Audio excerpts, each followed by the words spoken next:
It's time to dive beneath the surface and into the minds and hearts of your favorite celebrities and pop culture icons. Welcome to Up and Adam.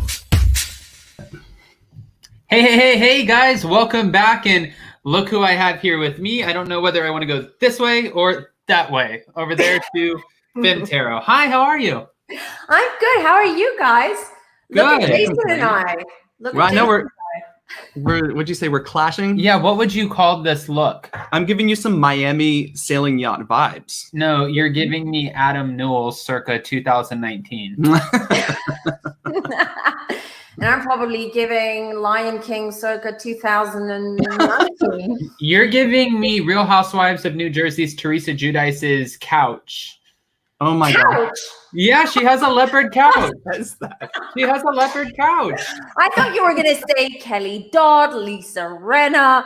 Kelly Dodd would be a good Lisa one. Rinna, absolutely. Oh, Lisa Rinna, yeah. Absolutely. I will allow you to fix it. I will allow you to fix it. You can retract.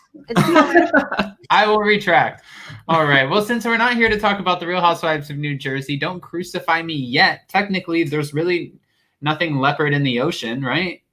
Or there's probably some species of fish out there that looks like a leopard. Anyways, moving on, guys. Welcome back. We are here today to recap Below Deck Sailing Yacht, the premiere of season 2, which actually was really interesting to me because Sailing Yacht is totally different. It has a totally different vibe. I even asked you, I said, would you rather go on a sailing yacht or would you rather go on like Captain Lee or Captain Sandy's boat?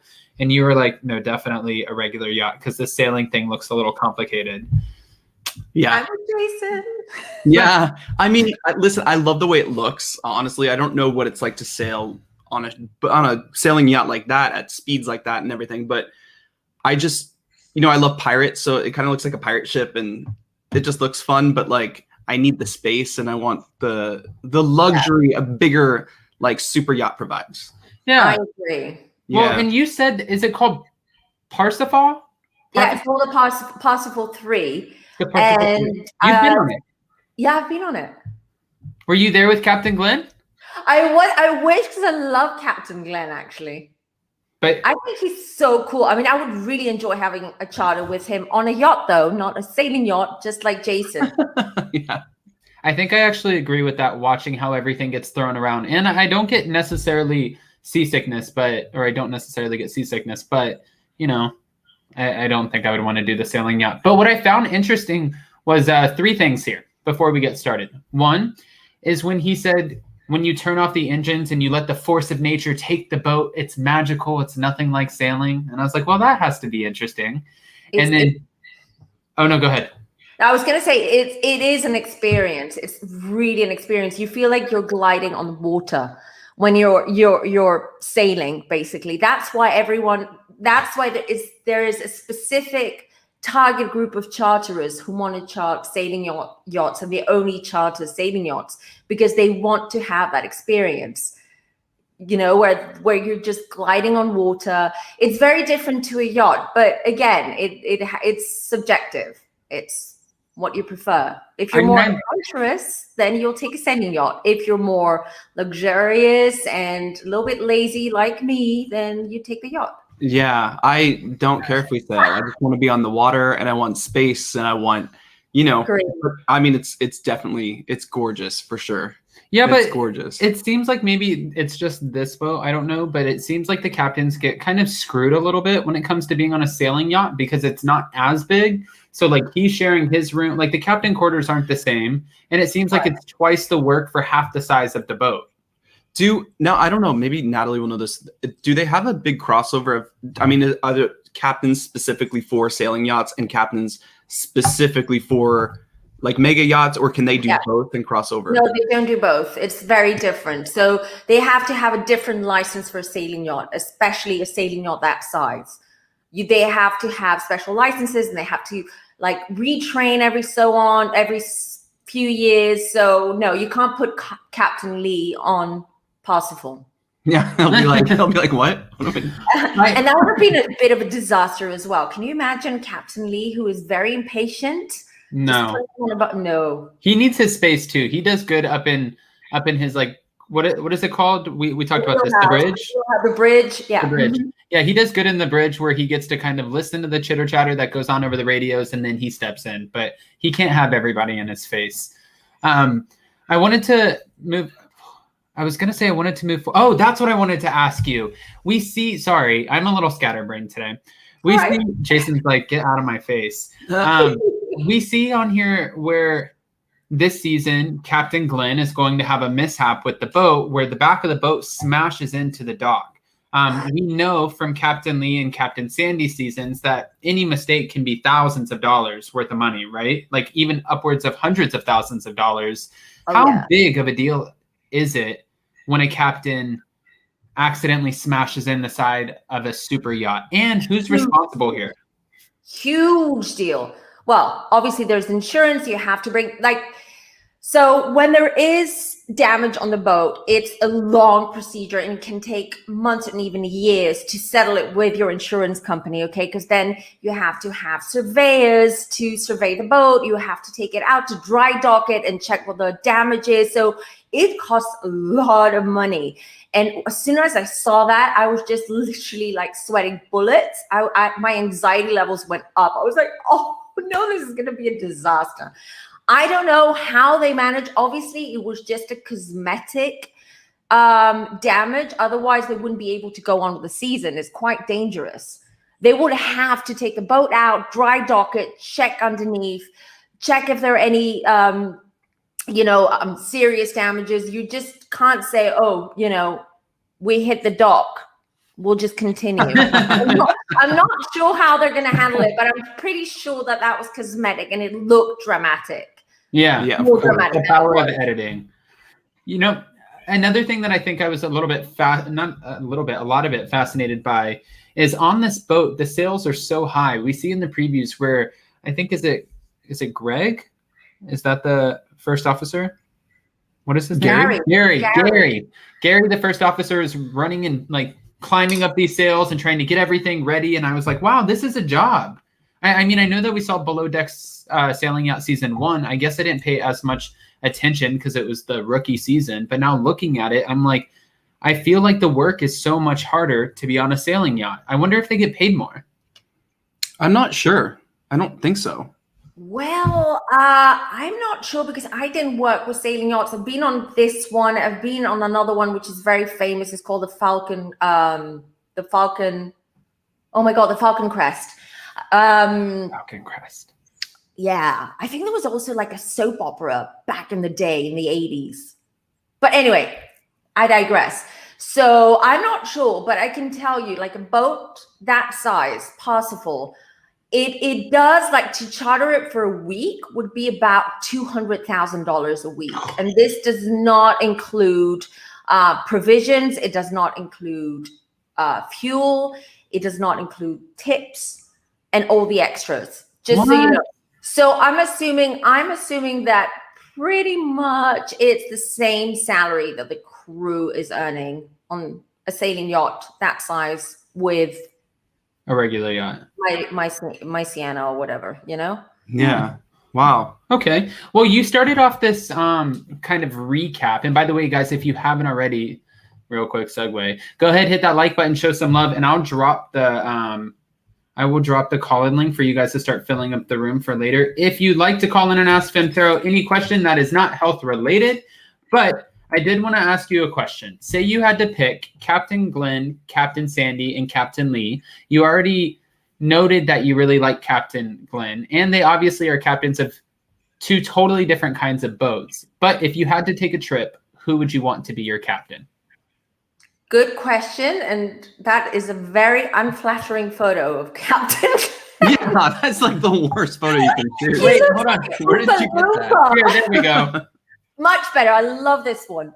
To be honest, okay, if I was on a boat, like a motor boat, right? On a motor yacht, a luxury, and I was a charter guest.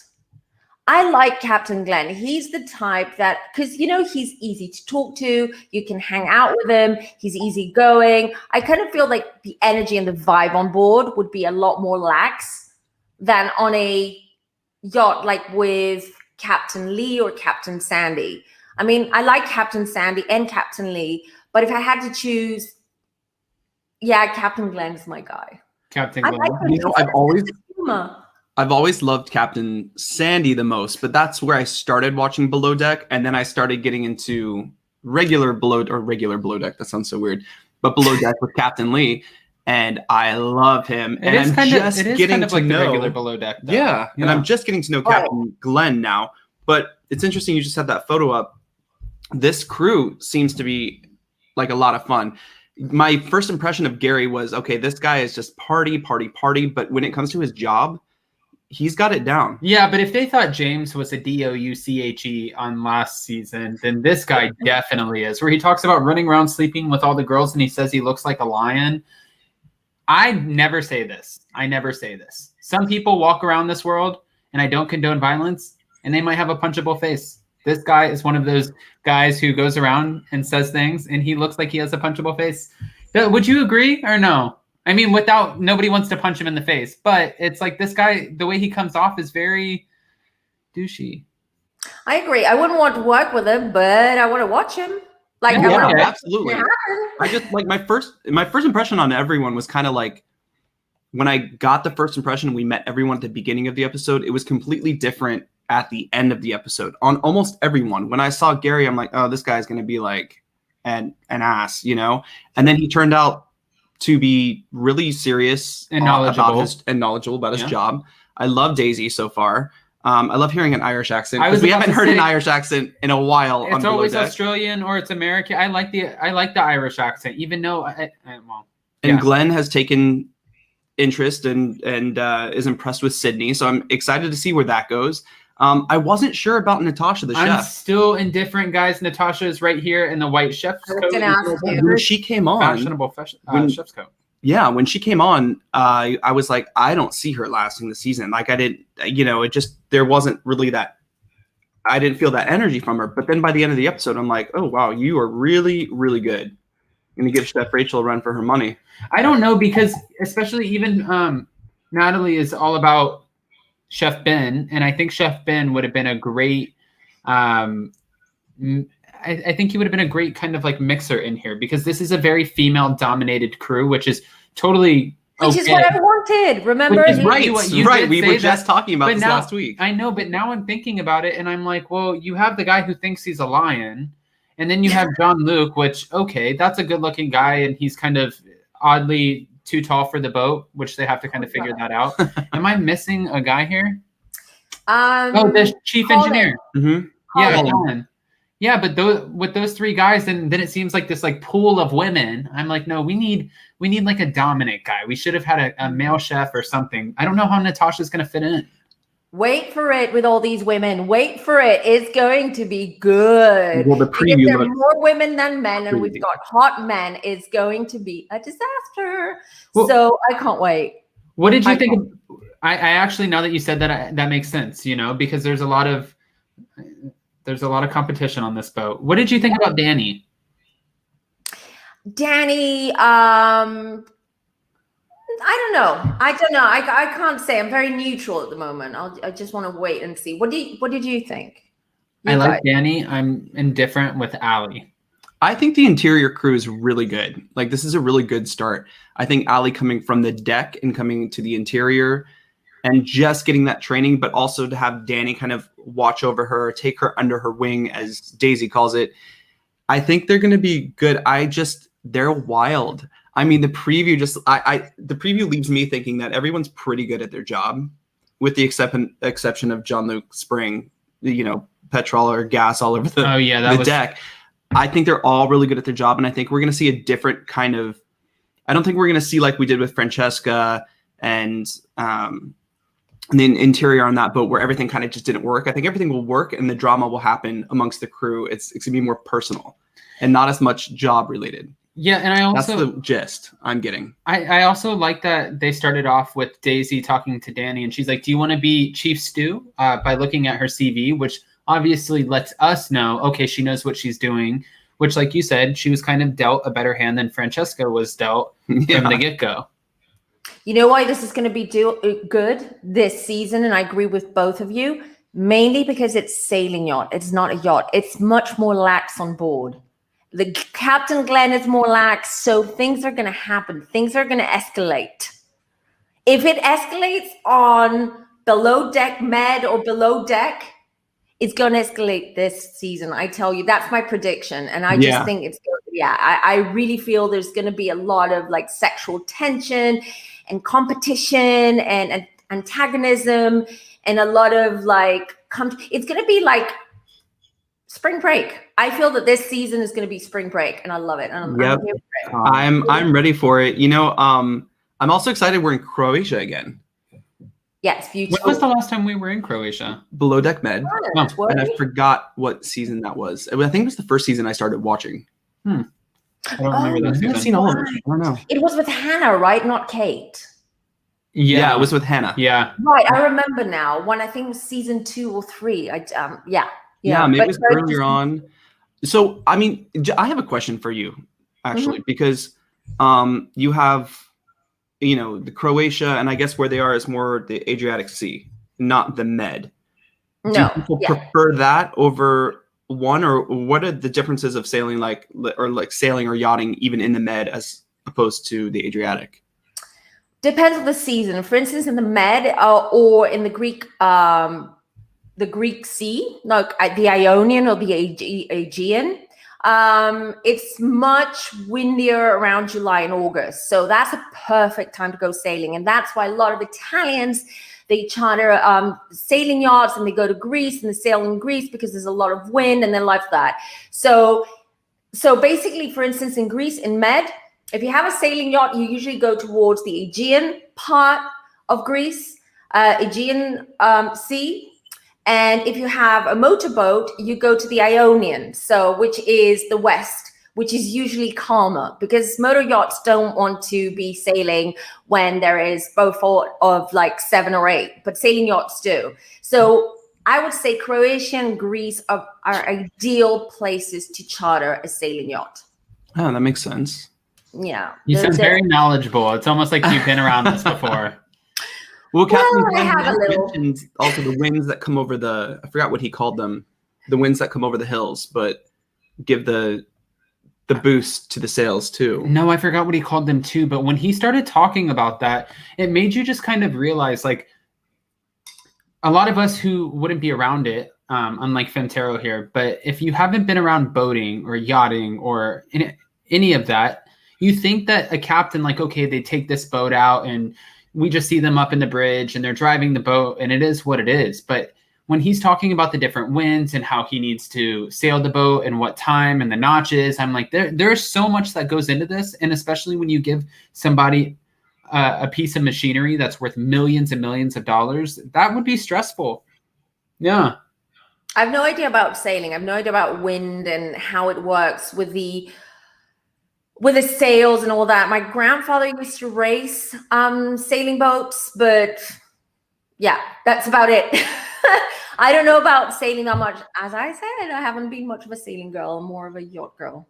Well, that sounds bad. Oh my God. You did say though that you've been or you've helped put, what is it, staff? You've helped staff a yacht before, right? Yeah, I've helped. It wasn't part of my job, but it was because we co-owned the company. I was also involved in it. Yes.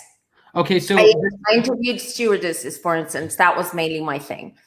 I mean, so this guy, Jean-Luc, he was casted and cast, and he was staffed. Would you ever staff someone who was over a foot bigger than their living space, their bed space? Does that even make sense? I would if he was like the ideal candidate or the perfect candidate, but it's not very suitable because like sailing yachts are quite like they have low ceiling. You've seen him, you noticed, right? Not even the cameras can catch his face. He's higher than the cameras that they've put on, and that's why you can't really see him in the cabin. Did you notice? You make it with your hands. You make him sound like he's like a little monster up there. You can't really. I'm expressive. I express myself. Okay, we'll take it. Yeah. So I don't know if I maybe it's not ideal. I mean, the poor guy is going to be exhausted by the end. He's not going to get much sleep like that. Well, I mean, this comes with the territory, I would assume. I mean, you're a tall guy. You have to know that like not every boat is going to be but have a especially sufficient sleeping quarters, Why right? would you even join a sailing yacht? If you applied and you get the job, you're gonna do it. I get it, but how many other boats are there out there that don't have a set of sails on them? Right? Business decisions. Well, moving on, the charter guests look fun, and as Captain Glenn said at the beginning, like if there's any like cracks in service or like nicks that they things they need to work out, they're definitely going to see it in the first charter. But this charter looks like a disaster. They're so drunk they won't even notice if things go right or wrong. So it's a really good start for the crew, I think, because they can have a little flexibility in the guy running around in his Speedo, and then them all being drunk. And then, you know what kind of really ticked me off about this episode? Actually, now you're getting me started. I got a little ticked off this episode only because this woman who seems a little bit controlling, a little bit. And I only say that because she has her preferences, but like just because you don't eat meat means nobody else on the boat can eat meat.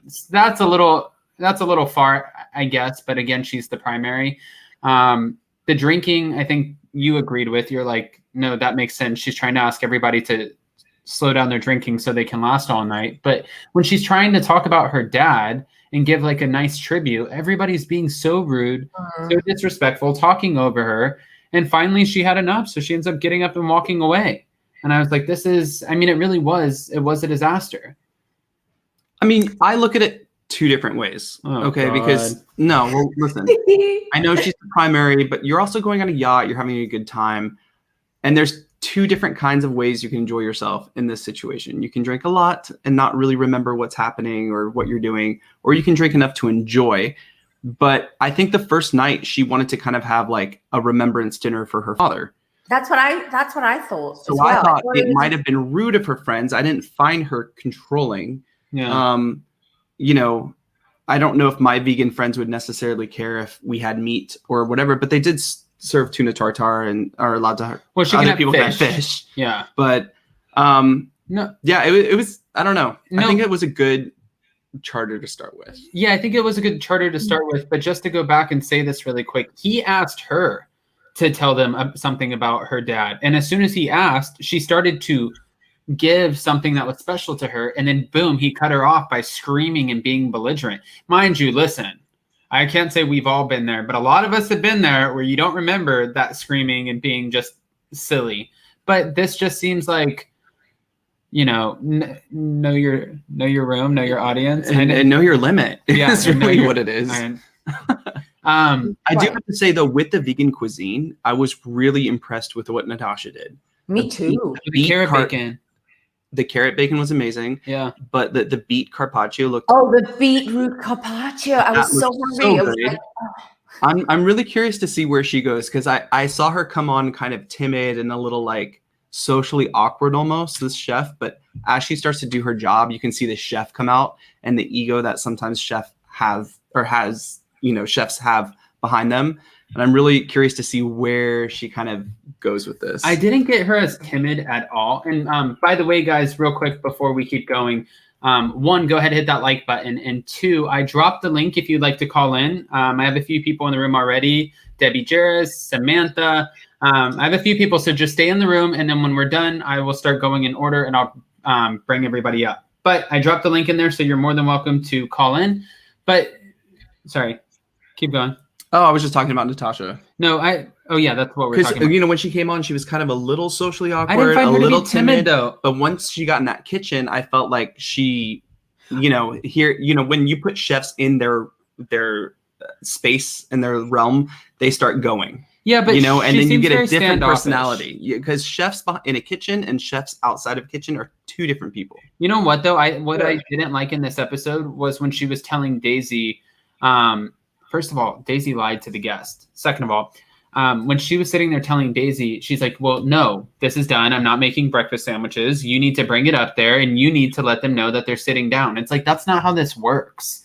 They're the ones who are chartering the boat. If they want breakfast sandwiches so they can sail, because obviously you can only sail when the wind is really good.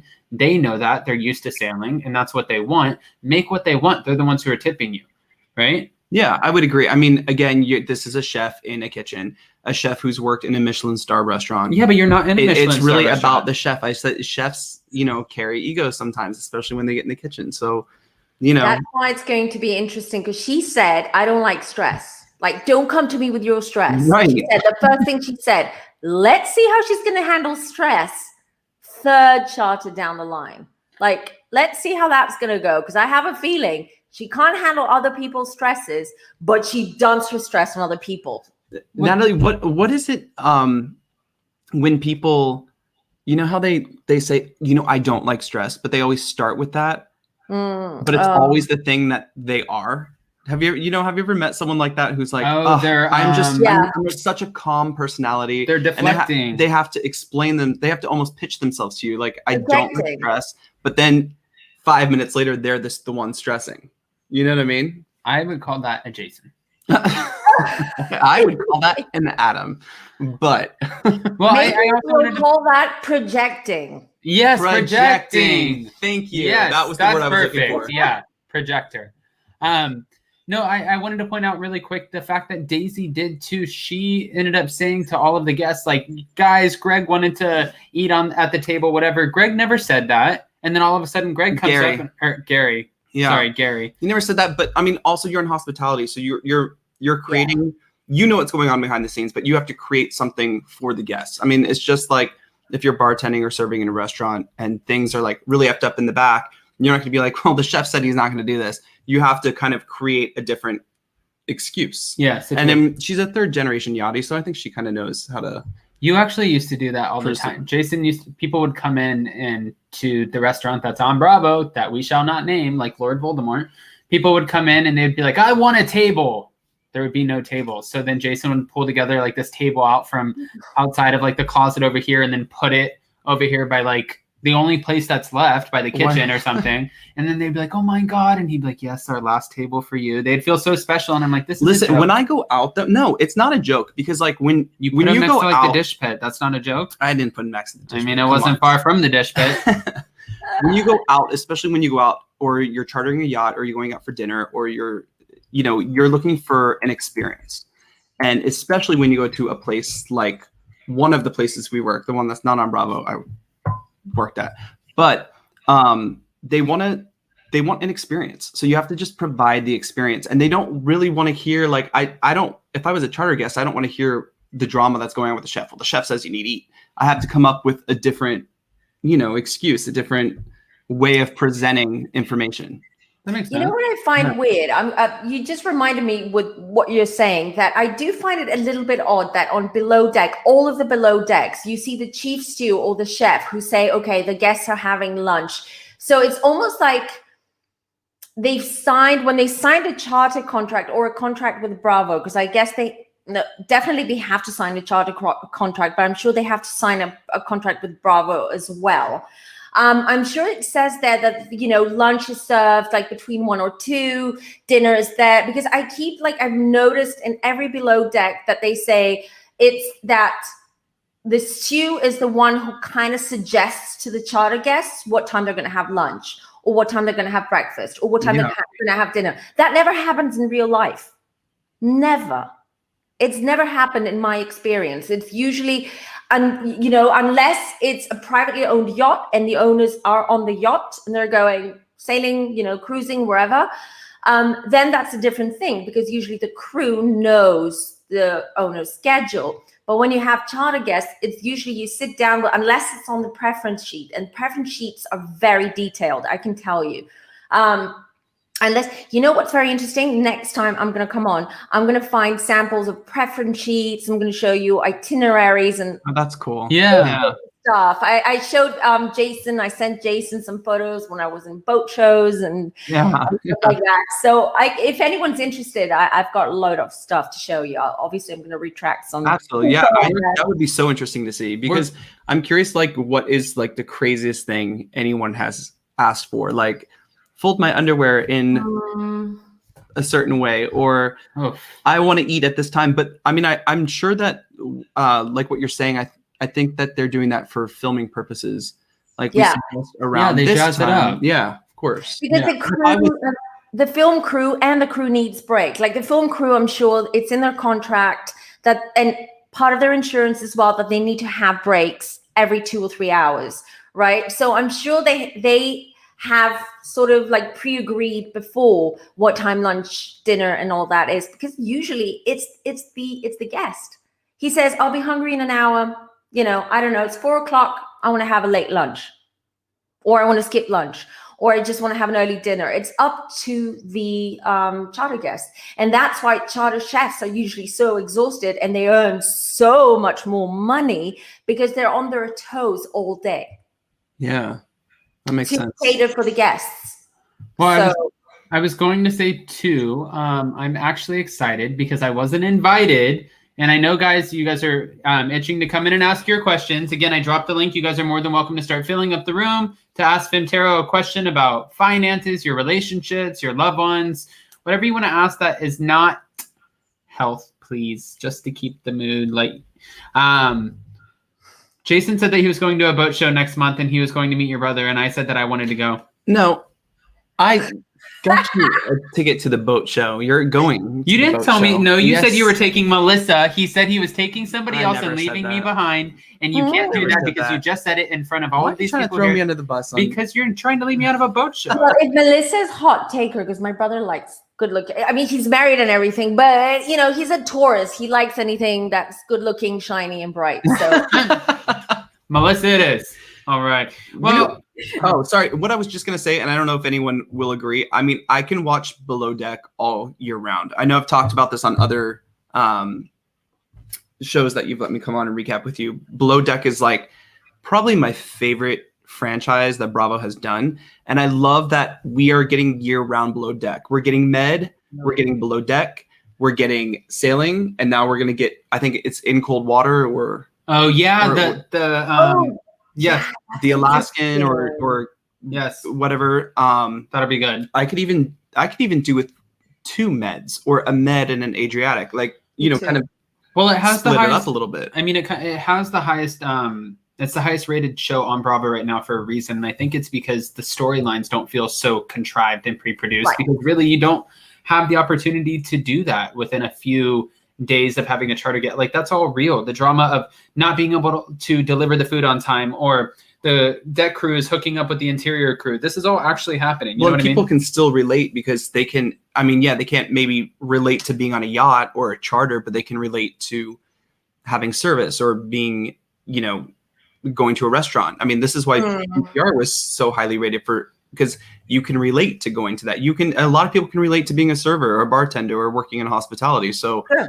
I think that's kind of where Below Deck kind of fits in, because you get the glamour, the luxury that like Housewives provides, but then you kind of get the relatability Yeah. in a way. it makes it more real because they are actually working. The crew's actually working on board, and it is a very hard, like it's a tough job, right? And they're like cooped up. They've got cabin fever, cooped up together. So that, I think that's what attracts people are attracted to with Below Deck, is that it's actually real. We're actually watching people working and not just like pretending they're doing something just because they're on TV and, you know, create drama out of nothing. This is actual drama. This is actual real life. And the charterers, that's the most fun thing. It's because they've handpicked the weird ones. And I love it. Bring the weirdos. You know, with the Speedos and the cowboy hats and Harmonica. Yeah.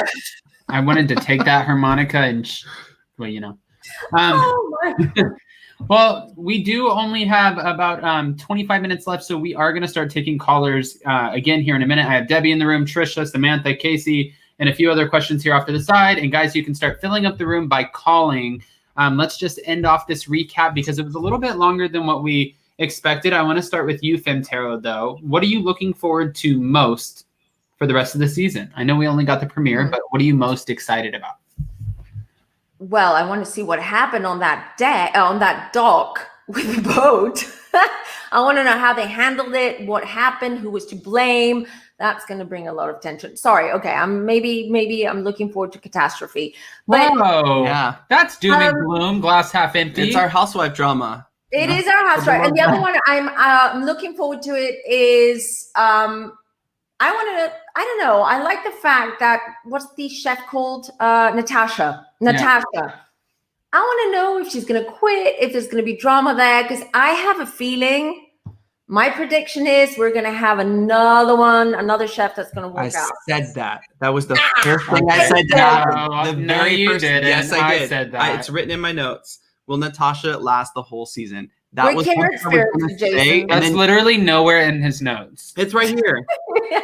Will Natasha last the whole season? Do you guys want to see this? No. Okay. I'm going to screenshot this. Okay. No, I'm just kidding. No, I wasn't sure. Like, I just got that energy. I know that. I mean, that's something we can talk about here. I got that energy through the screen. Like, I don't know. But then I saw her work and progress in the episode, and I was like, okay, maybe this is going to be good. But I still see like Ben coming in or something. Listen, I'm good with auras. You keep lying on me over here. I'm going to give you an energy. You're in the online. Look at this. Screenshot. Well, let's call her energy healer. Yeah, exactly. Right. No, but I have to say though, I think you took the both of the things that I'm most excited about seeing too. One would be the catastrophe of it all, just knowing how they come back from that and what the actual damage was to the boat. And two, to see if the chef actually lasts the whole season, because right now I'm kind of questioning it. But where are you at? Yeah. No, that was the same thing. That was I wasn't sure about Natasha. So I want to see if she will last the whole season, because she's the only cast member I'm not getting that kind of thing from. I am excited to see the boat run into the side of a dock or whatever they were. What happened? I mean, he's an experienced captain. I'm sure there was some communication. I'm sure it wasn't his. And someone's going to be. But another one that I predict is going to go. It's a feeling, okay? What's her name? The Brazilian, Danny. You think she's going to go? I don't. It's a feeling. I follow, as you know, I follow my intuition. I cannot rationalize it, but that's a feeling I got. I kind of feel that something, but she's not going to go. She's going to go on her own free will. It's not like they're going to let her go. That's kind of what I feel. I think there's going to be a little bit of, I don't know. I feel like she's going to be very passionate and very hot-headed but fun at the same time. And I think just the combination. Okay. I don't know. We'll see. I mean, I'm just giving you what my intuition. Going with your intuition. Exactly.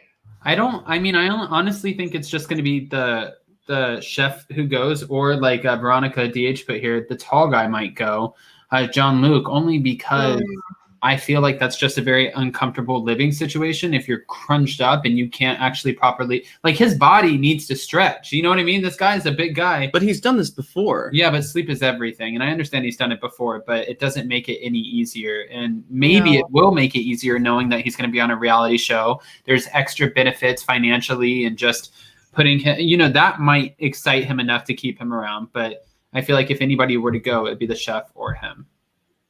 I feel like I'm going to sound like a geek, but hearing words like Jean-Luc and The Bridge, I feel like we're watching The Enterprise and stuff. Okay. That is so true. Beam me up, Scotty. Beam me up. Well, with that, guys, if you're not watching Below Deck Sailing Yacht, I highly recommend that you do. I think it's going to be a great season. And we're going to be recapping it every single Tuesday. Again, if you haven't already, go ahead, hit that like button, show some love. Shall we start taking some callers? Yeah. All right. I have to do this strategically for Jason to get off the screen. So I'm going to bring up our first caller on here, and then I'm going to bring up Debbie, and then I'm going to bring up Trisha right after. When I bring up Debbie, I'm going to drop myself down. That way I can just read it. Do your thing. Bye, guys. Thank you. Hi, Debbie. Well, hello, Adam and Jason and Femme. Hi. How are you? Hi. I am so good. I'm the one that called in the other day and we were talking about Rose's Rat Hotel. Oh my gosh. Yeah, when we were talking all that crazy stuff. Yeah. Yes, I remember. Yes. I love you guys so much. Just to put it out there. I mean, I can just see hitting like forever for the rest of my life. Oh.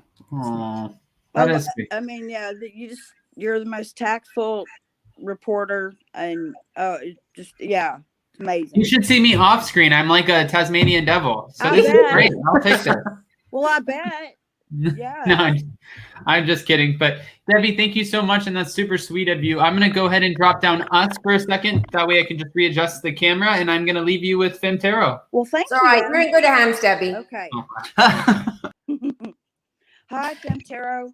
Hi, how are you? How can I help you today? I am good. So I guess the two questions or little questions I was going to ask were, will I get to do any kind of traveling this year back home to Texas? Okay. And then also the only big thing in my life that I've been working on is this kind of office / workroom, scrapbook room type, kind of do everything, catch all room. Will I finish that this year? So there's a lot of stuff happening this year, or planning. There is. I mean, and it's not like that much stuff needs to be done in there. Well, let's find out, Debbie. In all honesty, it's like not that. I mean, I have furniture waiting to go in there, still in the boxes. Oh dear. Yes. How long has it been like that? I'm really embarrassed, but it's been like that a couple of years. Oh, okay. Mm-hmm. Well, let's see about the traveling. Let's get to the traveling first. That was your first question. Yeah, I do see that you long for it. You need it. You've been doing it for a long time, and this is sort of like, it's like a shark that can never stop. It always has to move forward. I kind of see it the same with you. Now that you have to stop and sort of sit still and sit at home, it's not good for you. I feel that you need to travel, but I don't see it happening anytime soon, to be honest. Right. I have the Lover's card here. It's definitely something that you pursue. You will pursue, but hold on. Let me just see if they have Six of Cups. Definitely, you do miss your family. You do want to see them there, and you're very close to them as well. And you're feeling homesick at the moment. You feel that there's a void there. I do get it, and it's almost like is it your focus is on your family right now, right? Yes, so it's like my two brothers. That's all. Yeah, your family. So yeah, your brothers. All right, because I do feel that this is, but I don't see it practically happening in the way that you want to anytime soon. It could.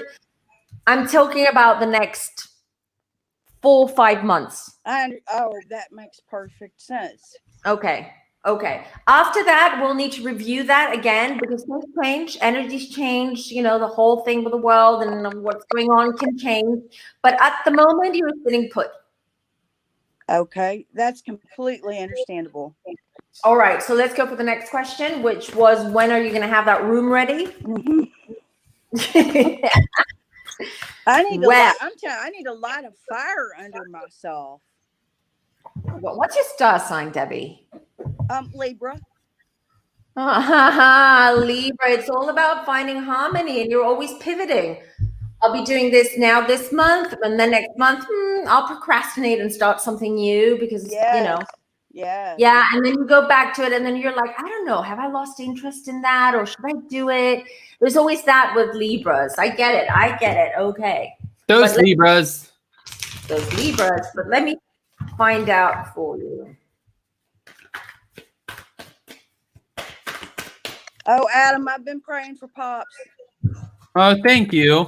No problem. We love Pops. Debbie, make up your mind. Everybody loves Pops.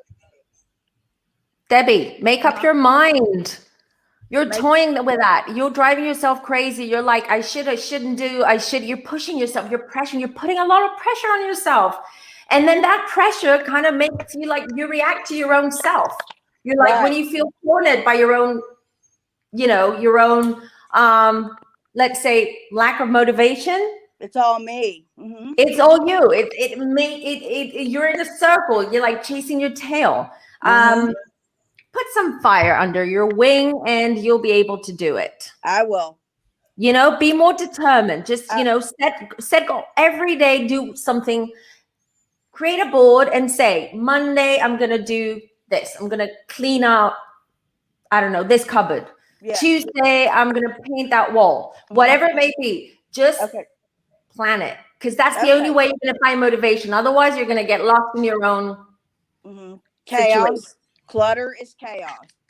Clutter is chaos. And not good for energy as well. It blocks your energy and it blocks the energy at your home as well. So you need to unclutter. That goes for everyone. Yes. Okay. Unclutter or declutter. Sorry, I just made up my own word. You hear that, Jason? Clean the closet. Poor Jason. Poor Jason. Yeah. No one ever. All right. Well, Debbie, thank you so much for calling. Thank you, Adam, and I will be talking to you later. Hopefully you too, Femme Tarot, and I hope you guys have a really, really good day. You too, Debbie. Okay, stay safe. Okay, bye-bye. You too. Bye. All right, we have a few other callers in here. Gina B, Trisha, Stacy. Here we go. I'm going to bring up Trisha right now. Are we ready? I'm ready. Hi, Trisha. Hi, Adam. Totally How are love you. Hi, Satara. I'm doing great. I'm at work. So, I always tune into Adam. He makes my day. Love you, Adam. Oh, I'll keep you around. I could listen to you talk all day. Oh, thank you. I just watched your live with RJ earlier, and I said, okay, Adam's coming back on this afternoon. Oh yeah, for Atlanta, yeah. RJ, sometimes I get him up in the morning, and we talk before we go live, and he's like, "I know you don't have me up at 10 a.m." and I'm like, "I'm sorry." But right, Trisha. What's your question today? My question is going to be a little bit sad, but my mom passed away in 2015. She had a stroke. She was like 58, and I haven't dreamt her anything, and I don't know what is going on. So I just kind of needed to see if you see anything, or you don't feel her at all. Do you think about her all the time? Like the 27th of last month was actually made 6 years, was her anniversary. I try to go to the cemetery, but it was raining that day, so I didn't get a chance to go. I usually go like every year. What's her name? Beverly. Beverly. Her last name is Brown. Yeah, Beverly Brown. sorry for your loss, Trisha. Yeah, I'm sorry about that. Thank you. I appreciate it. Thank you. Just so you know, she is around, but sometimes you think of her too much during the day. Okay, it's like almost like you talk to her. It's almost like she's there with you all the time because you're thinking of her all the time. The thing is, because you think of her all the time, you're not able to pick up when she's trying to communicate with you or send you messages. But let's get, hold on. Let me see if I can connect with her. If she's here, if she wants to come through, if there's any message.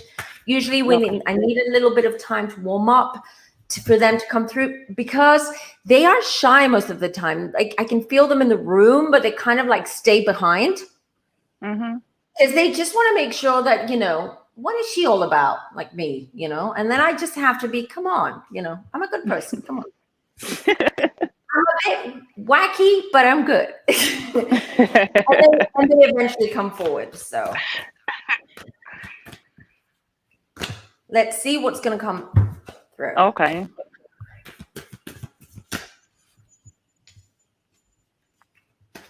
She was definitely young when it was unexpected. Why am I touching my throat? Did she have throat issues? Did she have thyroid? Did she have some kind of she had blood pressure. She had high blood pressure. Okay, but was she suffering with some kind of because my throat is dry. Really? Not that I'm aware of. Maybe because sometimes she will hide stuff from me. So you might be correct. And I'm talking before she passed, not like generally, but like the days or maybe weeks before she passed. She, I don't feel her I feel her very faintly, but what I do see is that, do you have a brother? Yes. Okay. He's here though, right? He's on this side. I feel that your brother hasn't been easy on him. They had a very complicated relationship, I feel. That's what I'm picking up. Your mom and your brother. There was a lot of love there, but there was miscommunication. I feel, I don't know, but I'm picking up your brother and her main concern. She's showing me your brother and why she worried about him a little bit. Is something going on in his life? And it's a financial thing, mostly? No, he's in a little bad situation right now. Because I do feel that she's worried and Yeah. she's spending more time with him than you. That explains why you don't feel her presence that strong. She's always around him. He was he the firstborn? Was he like, is he older than you? No, I'm the firstborn. And it's only two You're of the us. firstborn. Okay, that's the firstborn that comes through. You're like Yeah. you're far more independent than your brother. You've always been able, like you were more mature, more independent. You were able to, fend for yourself. And your mom was very Yeah. relaxed. Like you had a very respectful relationship with your mom. There was a lot of balance there. Almost, I feel like almost you were more mature than your mom sometimes. Like you were the one who was the voice of reason, let's just say, at home or around your mom and your brother. So her main concern, her main focus is on him. She is worried about him. Yeah, and it's also financial. I'm worried about him too. A financial thing. He's been spending money or giving money to the wrong people. Your brother. That's what your mom. These are messages from your mom. Okay. And she's not loving that because these are people that your mom. She's saying that she warned him about. So I kind of feel that he's in a slump. Like and you're right. Yeah. Okay. Let me see what else she's saying for you. I see her. She's like, okay, she's come, like she's right here now because I've gone completely cold. What she's saying is that, I don't know, did she call you baby girl or I hear baby girl? I kind of hear that. She's like, yeah. Okay. Clicks. Okay, good. Because she's like, baby girl, you're doing good and you'll be fine. And I'm always around you and I'm always proud of you, but I'm busy with the other one. It's almost like she's joking around, like the other one, like, I'm done. Like, I'm so exhausted with this. Even I can't even pass over without him causing me issues. That's how I feel. Yeah. And yeah, he's kind of like not in danger, but in risk to lose a lot or create some kind of lost a lot. Yeah. It's a lot going on. Yeah. And that's an issue. You're also your mom. Sorry, we're taking too much time. No, you're fine. You're fine. Okay. You tell me, all right? Because I can't. No, you're fine. As we have callers, we'll bring them up. Listen, if we ever miss on callers too, everyone really tries so hard to get into the room and they do their best to get in. And then if we miss people, it just gives you guys a reason to call back and watch the show next week because I always try to give Sarah a break. I try to give her a break every Tuesday and she is a workaholic. So we will be back. So take the time that you need. And I mean, I think this is why people come back because there's so many people in the chat right now that are saying, wow, they're getting goosebumps and this is touching. And this means a lot to people. So thanks. Yeah, and usually these types of readings, which are my favorite, mediumship and channeling, but they're my favorite, but they take a little bit more time because they need more time. They need to like gather that energy and need more time to, deliver those messages. So that's why I'm a little bit more aware about the time. But you, Adam, you lead me when it comes to time and calls. So let's see what else is coming through for you. So what I see about your mom, that's okay. She's giving me she's touching me. She's almost giving me like a hug, but she's not a very touchy-feely person. I feel like she's not at all. So that hug is sort of like, hug and that's it. Like touch and let go. Yeah.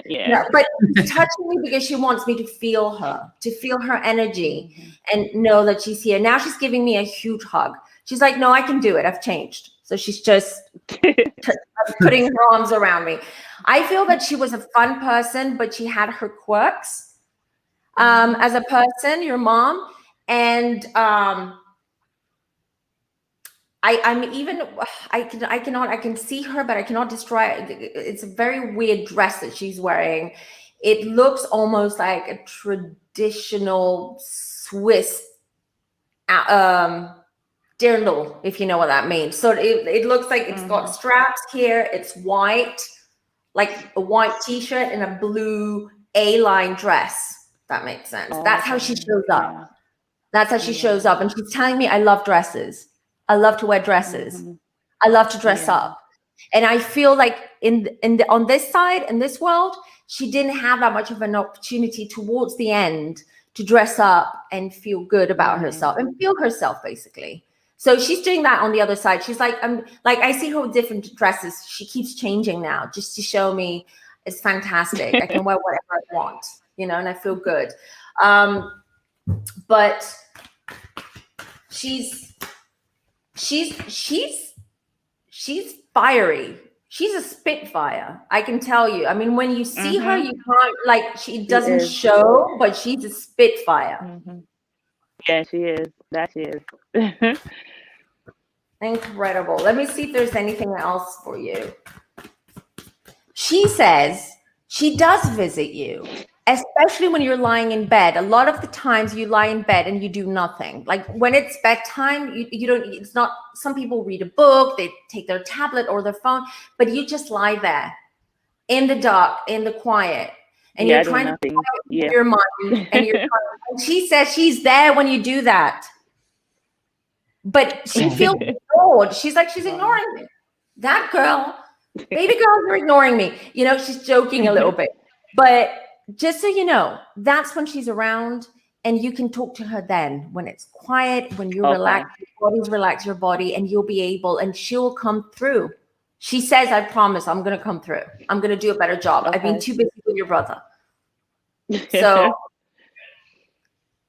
So, and especially after readings, just for everyone to know, when you go see a reader, a psychic, a medium, when you go, usually it's like you open up those gates and you allow for your loved ones to come through, and you're far more aware of them, of their presence around you. So you will see this is going to change a lot for you. Okay. Thank you so much. You're welcome. Thank you for calling in, Trisha. And by the way, your mom and I have, anytime. Seriously, call in anytime. And your mom and I have something in common. Jason and I, sometimes we go back and forth because Jason is an oversharer when it comes to hugging people and physical forms of affection. Like, he gives the best hugs, and everybody's like, "Oh my God, I can hug Jason forever." And when people come to hug me, I'm like, "Eh." Yeah, that was her. I'm more like Jason. I'm just like, "Hey," but my mom was like, yeah. Yeah, she's more like, space. So I have something in common with your mom, and I appreciate you honestly calling in and just taking the time, because a lot of people are afraid to share their stories and call in and ask these questions. So thank you, Trisha.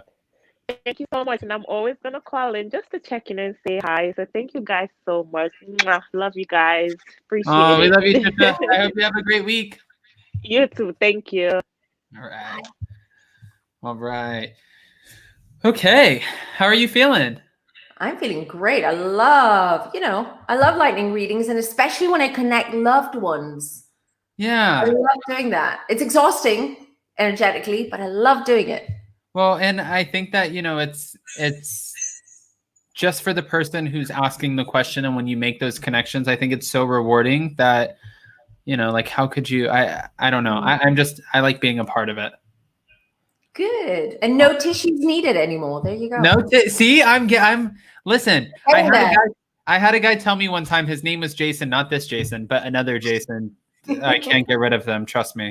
But I was living in New York, and then I was living in LA, and then I was living back in LA, back and forth. And he used to say, you have to leave New York before you become too tough, and you have to leave LA before you become too soft. That's why I bounced around so much, because I didn't want to be like a pushover, and I didn't also want to start like busting heads. You know what I mean? I wanted to be like good, nice in between. Okay, so that's why I came to Florida. When do you leave Florida? When you become a yachty? Yeah. Wink, wink, wink, wink. Yes. That's when I leave. Jason will become a yachty. I will be streaming from the Med. Yes, I will. Okay. Lovely. All right. So Mother Teresa Okay. Thompson said, I have a question. Will my new business work out? Okay, it's a bit of a vague question, but let's see what comes through. Ooh.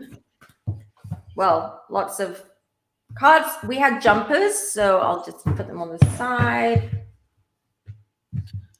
Jumpers are the cards that jump out when I shuffle. We love a good jumper. And not jumpers as in tops, like in Britain. We say jumpers, but anyways.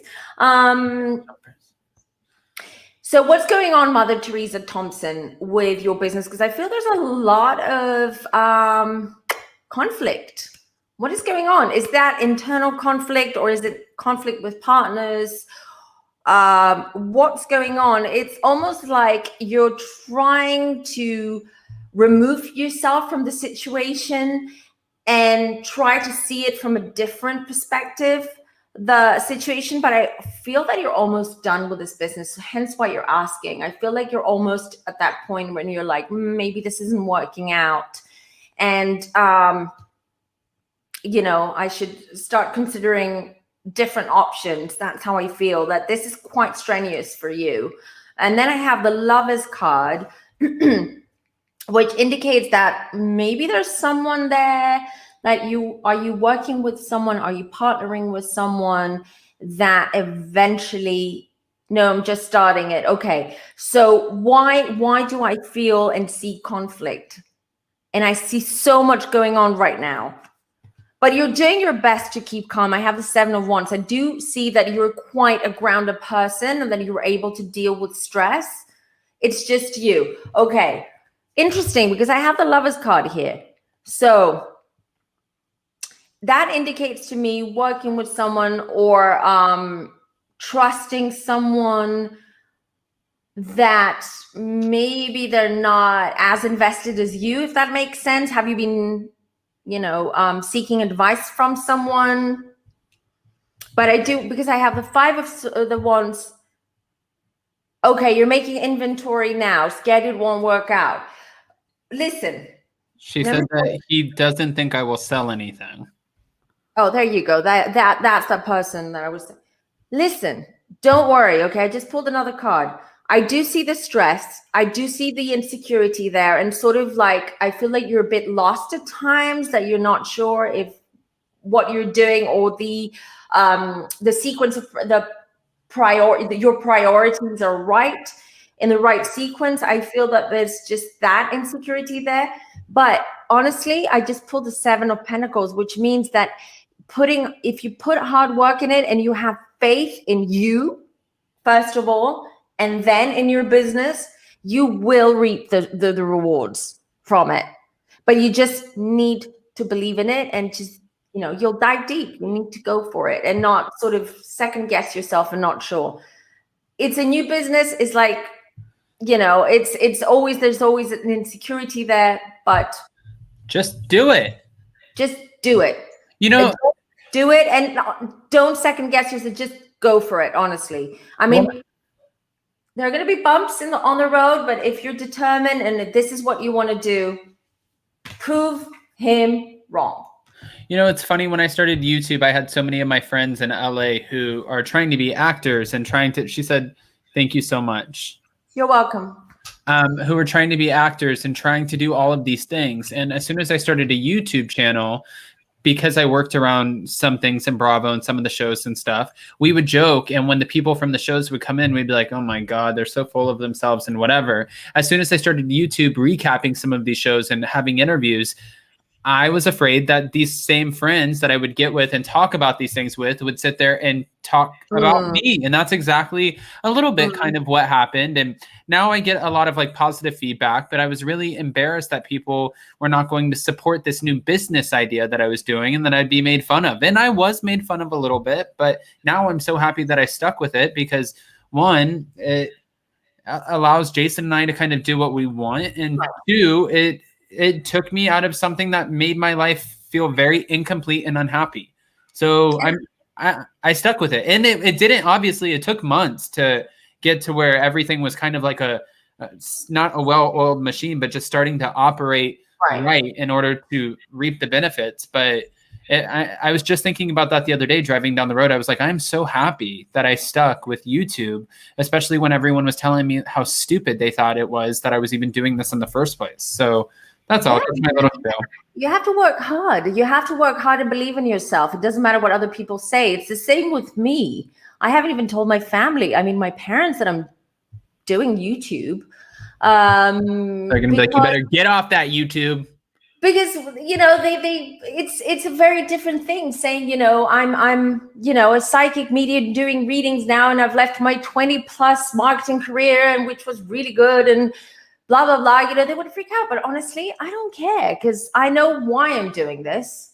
Yeah. And there's a reason why I'm doing this. And if you have goals, and if you have, and if you believe in yourself, and you know why you're doing what you're doing, regardless whether it's YouTube, a business, whatever, then go for it. Be the locomotive, don't stop, go for it, and hard work pays off. I agree with that. I agree. Gina B wrote in the private chat, if you can't get to me, it's okay, Adam. Gina B, I was about to bring you right up to help you have you end this off. I'm sorry that you weren't able to. I mean, if you were on, I promise I was going to bring you right up next. And then I was going to end off this video because I don't want to keep all of Femme Tarot's time, but I was going to end off this video with Shannon Van's question, which is a little bit silly, but let's get down to the bottom of it. Shannon Van said, should my friend Linda from last week confront her friend who she thinks is with her ex? Should my friend Linda from last week confront her friend who she thinks is with her ex? Oh my God. I can tell you from experience, no. Do not confront anybody, because here in Florida, usually that ends in domestic violence. But I don't know. I would confront. I would go all out. See, I can't confront. If I start confronting somebody about hooking up with somebody that I was with, I feel like I'm going to start. I don't care. This wall doesn't come out, but I'll rip this wall out. I'm going to rip that socket out. I'm going to throw this chair at the wall. Like, I can't do that. That would be crazy. Well, let's see what Linda's going to do.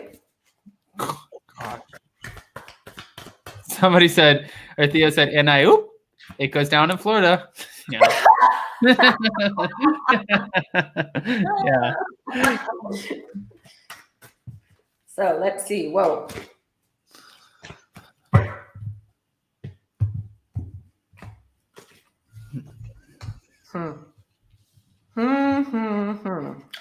She doesn't really want to. Right? I mean, she's sort of like, should I, shouldn't I? I don't really want to. I don't know how he's going to react. I don't know how I'm going to react. But oh boy, does she want to. Oh boy, does she want to. And she might. No, she won't. She won't confront. She's still totally heartbroken. Absolutely heartbroken. She's taken it very, very personally as well. She feels she's part of the She's part of the problem of what happened. She does want to confront him. That's what I see, but I don't see it happening. And actually, she needs to heal, and that's where her focus should be, and not on confronting him for being an ASS. So, and also, what is that going to solve? It's not going to solve. She needs to take care of herself, because I do see that she's going through a lot right now.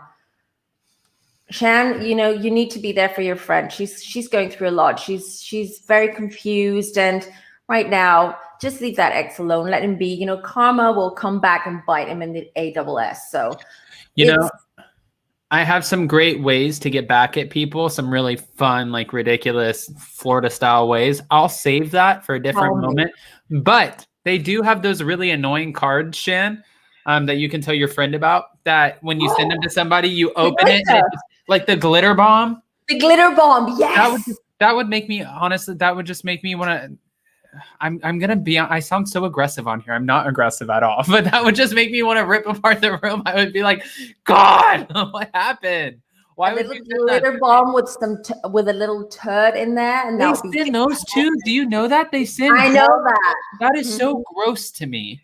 I mean, as a kid in Tennessee, like before, when we moved from Florida to Tennessee, some of my friends, and this is a real thing. I know it sounds stupid and it sounds fake, like you had pulled this off the internet. No, it's true. They would take piles of dog crap that were in the bags and go put them on top of like somebody's front porch, and they would put a little bit of gasoline on them and throw a match and bang on the door as loud as possible and wait for somebody to come out and step on it, and then just get dog mess all over their foot. Like this is why, for me, I knew I was such a bad kid. And my grandma used to always tell me this. She would say, listen, Adam, you're going to get it back one day. And I'd be like, no, grandma, no, I'm not, because I'm not having kids. And this is why I'm not having kids, because it would torture me. It would grow up and it would torture me. You know, that's it. That's yeah, sorry. I'll let you vent about it. It's okay. Yeah. Sorry, I was going on a whole spiel, but I hope Jason's watching this, because stop pressuring me. I can't have a kid. I'd be the worst. Let's talk about your childhood. You know how therapists like, talk to me about your dad. You're like, tell me more. I offered Pops. Pops was like, he said, I need a shrink. And I said, do you want to use mine in Florida? And he said, you got a shrink? And I said, well, Tasha K told me I should. He's like, who's Tasha K? I said, Pops, we'll talk about this later. Oh, how is he doing, by the way? He's doing amazing. He's good. He's trying to rally the whole family to move to Florida. Now his daughter, Tanya, is coming to Florida. My aunt, his son, Kyle, is coming to Florida in March. My uncle, they're both bringing their families. I think that they're trying to feel it out to see how they like it. Because mind you, too, Florida, especially South Florida, where Jason and I live now, just to give you an example, we get to... It sounds like pretentious, but you have like the beach, you have the water. We're right on the water, and it costs nothing compared to California. Like it wouldn't even be a tenth of what this would cost in California. We lived in Sherman Oaks, and there was an apartment that was for sale right next to us. And the apartment looked right at another building. It was a 3-bedroom, 2-bath. It had no view, no balcony, and it was small. And they were selling it for $940,000. What? We didn't even pay a tenth of that for our condo. Isn't that crazy? That's insane. That's more expensive than where I live, and here it's super expensive because we have very high taxes. Yeah, and it's almost impossible to buy like a 3-bedroom house. No, and that's why, you know, like when my family in California, they see this, especially the family that I have, they live in San Francisco, which is the most expensive part of California. They pay, well, I mean, right outside of San Francisco technically, but they pay these ridiculous prices. And I think when they come here for the first time, they're going to see like, wow, this is crazy. You get so much more bang for your, it's a different quality of life for anybody who hasn't seen it. It's just a different quality of life. I've been to Florida several times and I agree. And so I'm moving in with you and Jason. Hi. Hey, we have an extra room. You move in and we can start just docking you for rent. This would be great. I'll get a 3rd bedroom. Awesome. Well, I'll get Jason to work with my brother, and then you and I can lie on the beach all day and drink cocktails while Jason brings in the coin. That's kind of Jason's life now, where Jason will call me and he'll be like, are you done doing videos yet? Can you bring me down another champagne? And I'm like, excuse me? Excuse me? No? Okay. All right. Well, guys, we know that we've kept you Jason. See? I saw that. Yes. Jason, get ready. Yes, Jason, get ready. Guys, if you haven't already, go ahead, hit that like button, show some love. And if you also haven't, you have to get that landlord money, Adam. Thanks, Theo. Go follow Femme Tarot on Instagram at FEMMETAROT. And then also on her website, femmetarot.com. It's spelled right there. And by the way, I have to ask you something when we jump off of here. Please remind me. And there was one other thing that I was about to say, but I totally forgot it. So we'll see you guys next time. Bye, guys. Bye. Bye.